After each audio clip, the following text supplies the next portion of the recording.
একটা বিষয় শেয়ার করি, আমি কখনো এটা বলিনি কোথাও। এটা শুধু আপনাদেরকে উজ্জীবিত করার জন্য বলছি, নিজের আমিত্ব প্রকাশ করার জন্য বলছি না, শুধু আপনাদেরকে সবর করানোর বিষয়টা বোঝানোর জন্য বলছি। যেদিন আমার বিয়ে হয়েছে সেই রাতে আমি দাওয়াতি সফরে গিয়েছি। এর সাক্ষী শুধু আল্লাহ আর আমার স্ত্রী। যেদিন আমার বিয়ে হয়েছে ওই রাতে আমি স্ত্রীকে বাসায় পাঠিয়ে দিয়েছি, তার পরিবার সহ। পরিবারের সদস্য আমার সাথে আছে, ছোট ভাই।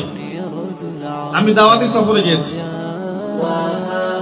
আর আমার স্ত্রী বাসায় গিয়েছে একা তার পরিবারের সাথে। তো দিনের প্রতি মহব্বত থাকাটা খুব জরুরি।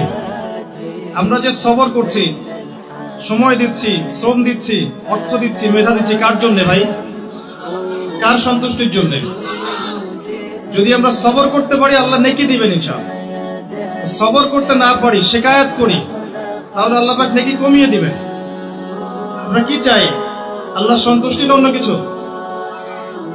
আল্লাহর সন্তুষ্টি।